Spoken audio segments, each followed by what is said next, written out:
I think it's high time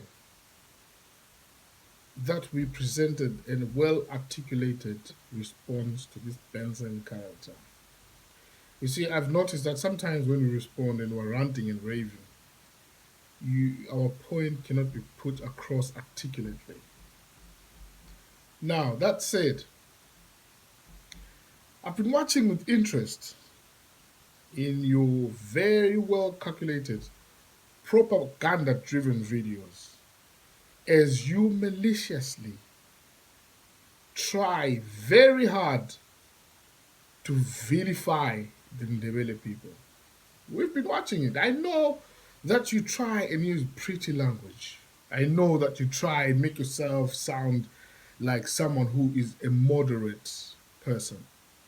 But underneath your filthy messages is a cesspit of hatred for the Ndebele people.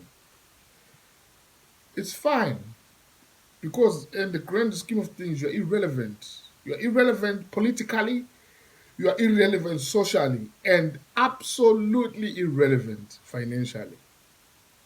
So, I know you enjoy to spread your message of hatred, and you get your followers that buy into this message of yours. But at the end of the day, it's high time for someone to stand up and respond to your nonsensical messages. Right now, the nation is in pain. Not only are we in pain by ourselves, but alongside our fellow African brothers.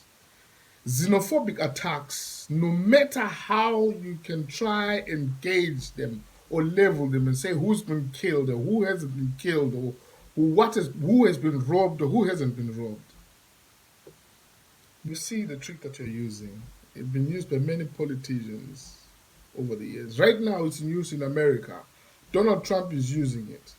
And here you are using that very same trick to vilify people in South Africa that are currently under attack for no other reason except that they were born in the borders that were designed during the scramble for Africa. Are you not ashamed of yourself? I want to ask you directly today, Benson. Are you not ashamed of yourself that you can take Africans and divide Africans using the very same lines and wires that were used to subjugate Africans? You have no empathy for people that have come to South Africa to work hard and have been robbed for nothing other than the fact that they are working hard.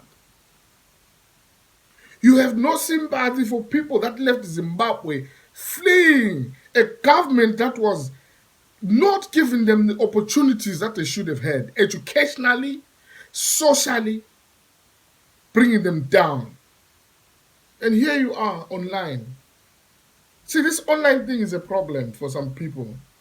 You've got an audience, and this audience, we don't have censorship online, so you can open your mouth and spew your garbage uncontrolled into the virtual world. We've been watching you with interest. And when I say we, I'm talking about every single Zimbabwean that has been watching your videos of hatred. Your hatred is equal to Boko Haram and ISIS. You are a pure GUGURAHUNDIST at heart. And we know that. You can never fool us. We can see clearly through your propaganda. Your childish propaganda. But anyway, even the things you accuse foreigners in South Africa for are ridiculous, because every statistic that is being provided by the South African government themselves proves that foreigners in their proportion perform less crime even than the indigenous people. So your assumption, because of your propaganda circles that circulate this storyline that foreigners are the ones that are the major cause of crime, are not only incorrect, they are malicious, and they are intentionally misleading for a reason, no other than you want to vilify especially the Nbebele people in South Africa. We know that. And this pain you feel, we don't know where you hate Nbebele people. Can you tell us? Vele usizondelani wena mfana wena. Sakwenzani wena vele uthi uzizonde kangaka. Yikusesaba usesabelani ngakuzwa la busy talking about Mthwakazi this, Mthwakazi this, Mthwakazi. What are you afraid of? Mthwakazi is alive. So the problem is we win. For your own information, don't lie to people and say Mthwakazi, hey, Mthwakazi want to divide the nation, they're planning. Don't lie. Mthwakazi is a legitimate political movement that is only interested in the devolution of power in Zimbabwe. Why should all the power be centralized in Harare? Do you think Zimbabweans are fools? Mthwakazi is the intentions of Mthwakazi should be supported by every single Zimbabwean to devolve power, to devolve the benefit of resources from an enclave, a caucus of corrupt politicians. We won't take it anymore. No Zimbabwean can accept that. You're an embarrassment, my friend. An absolute embarrassment with a Benson. Whether you desist from your tirades or not, we all know the truth. That, Benson, you have got a shocking hatred for Ndebele people in your black heart. Katelenga.